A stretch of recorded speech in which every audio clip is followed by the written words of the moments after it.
Alors, Xavier Rematé, vous venez du monde de la communication et du marketing. Est-ce qu'on vous a invité chez Condé Nast pour transformer Condé Nast en une très grande marque? Oui, je crois que j'ai été très surpris quand j'ai été appelé par Condé Nast. Très surpris parce que j'ai un profil effectivement qui est un profil de communication. J'ai passé 20 ans dans le monde des agences de communication. J'ai créé mon agence et ensuite j'ai dirigé un grand groupe de communication qui s'appelle DDB. J'avais aucune expérience dans le domaine de la presse, aucune expérience dans le domaine du luxe. Et pourtant, aujourd'hui, je suis dans un secteur qui s'appelle la presse et dans des marques qui sont des marques de luxe. Et je crois que la volonté de la famille Newhouse, quand ils m'ont recruté, c'était justement de prendre quelqu'un qui était capable de gérer et de transformer ses marques. Parce que comme je vous le disais tout à l'heure, euh, la question n'est pas l'avenir de la presse ou pas l'avenir de la presse. La question c'est, a-t-on la capacité à avoir des marques qui soient des marques fortes, qui nous permettent, au travers de ces marques, de générer des revenus qui soient des revenus nouveaux. Donc vous pouvez diversifier votre business si vous avez des marques qui sont des marques fortes. Et ça, effectivement, c'est plutôt mon savoir-faire qui est d'essayer de créer, de développer et de nourrir des marques pour pouvoir générer des nouvelles sources de revenus. Alors, Xavier Rematé, derrière vous, on voit énormément de magazines. Est-ce que vous avez le temps de tous les lire? Alors, j'ai évidemment le temps de tous les lire, pour deux raisons. D'abord, il y a une raison juridique, c'est que je suis directeur de la publication des magazines, et donc je suis responsable de tout le contenu des magazines. Si jamais, pour des raisons juridiques, on porte atteinte à l'image de quelqu'un, on diffame quelqu'un, etc., c'est moi qui vais en prison. Donc, évidemment, je lis tout avant la sortie.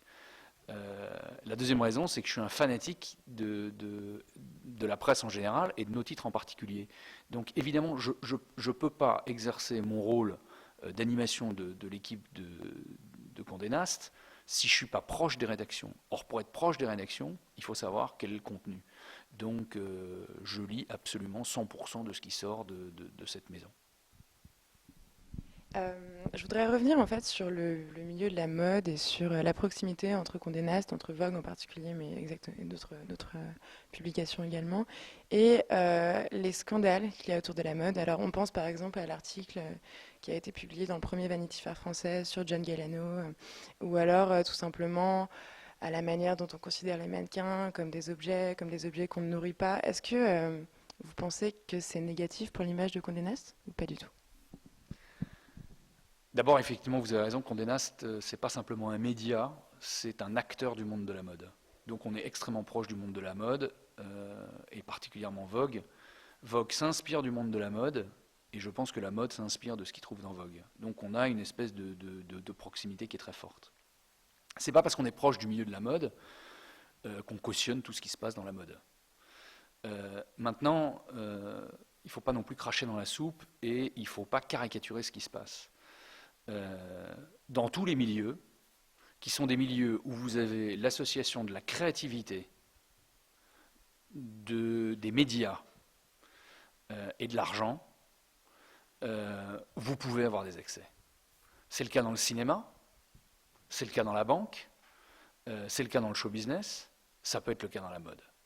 Alors ces excès, c'est qu'il peut y avoir des comportements individuels de gens qui, à un moment ou à un autre, parce qu'ils sont drogués, parce qu'ils sont à bout, parce qu'ils sont sous pression, parce qu'ils sont malades,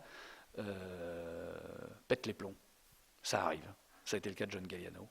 Est-ce qu'on cautionne John Galliano? Pas du tout. Et d'ailleurs, on a raconté dans Vanity Fair son histoire, non pas pour cautionner, mais pour comprendre. Il y a dans le domaine de la mode des phénomènes d'anorexie. On en est conscient. Est-ce qu'on cautionne? Pas du tout. D'ailleurs, Vogue a signé une charte il y a 2 ans. L'ensemble des rédactrices en chef de Vogue a signé une charte qui est une charte au travers de la notion, comme disent les Américains, de healthy.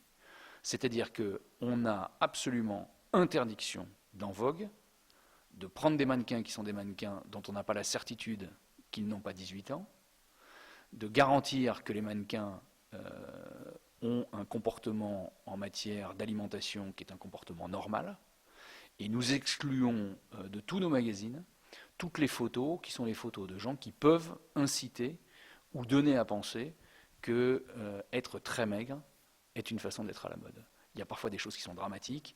mais fondamentalement le milieu de la mode, au lieu d'y voir les choses qui sont négatives, moi je préférais qu'on y voit les choses positives. C'est une industrie qui est une industrie d'une puissance extraordinaire, et notamment pour la France.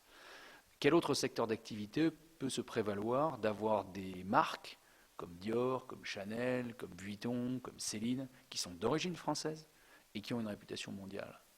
Quelle est la ville au monde qui peut se prévaloir comme Paris d'avoir tous les ans, au travers de ses défilés, l'ensemble du monde de la mode? Les créateurs, les journalistes, les acheteurs de grands magasins qui se précipitent pour voir les défilés de Paris, qui sont considérés, à raison, comme étant les défilés les plus créatifs du monde. Donc je pense qu'il faut regarder les choses qui fonctionnent. C'est très français d'aller regarder les choses qui ne fonctionnent pas. Il y en a. On n'en est pas du tout solidaire. On essaie de les dénoncer, ou en tous les cas de ne pas prêter le flanc à ce genre d'excès. Mais encore une fois, il y a quand même beaucoup plus de choses qui sont positives dans la mode que de choses qui sont négatives. Et alors, on vous voit souvent en photo sur Internet avec Anya Rubik, avec Lara Stone, avec Daria Verbowy, avec Emmanuel Alt, avec Mélenchon, avec Anne Hidalgo également.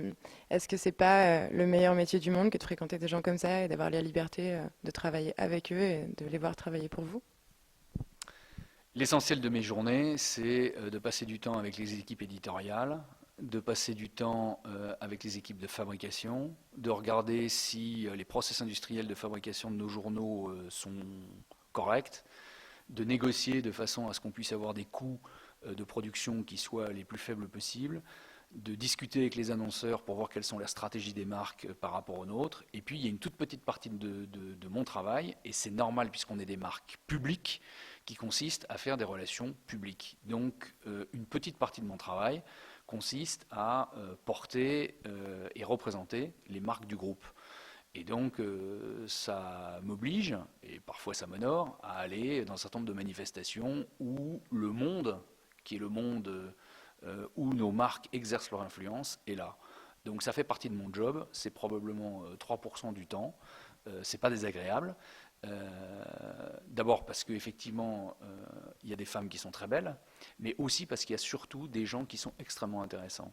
Et rencontrer des gens aussi divers que ceux que vous avez cités, c'est extrêmement enrichissant parce que ces gens-là, qu'ils soient dans le monde de la mode ou qu'ils soient dans d'autres milieux, dans le monde des arts, des architectes, ont un talent qui est un talent formidable.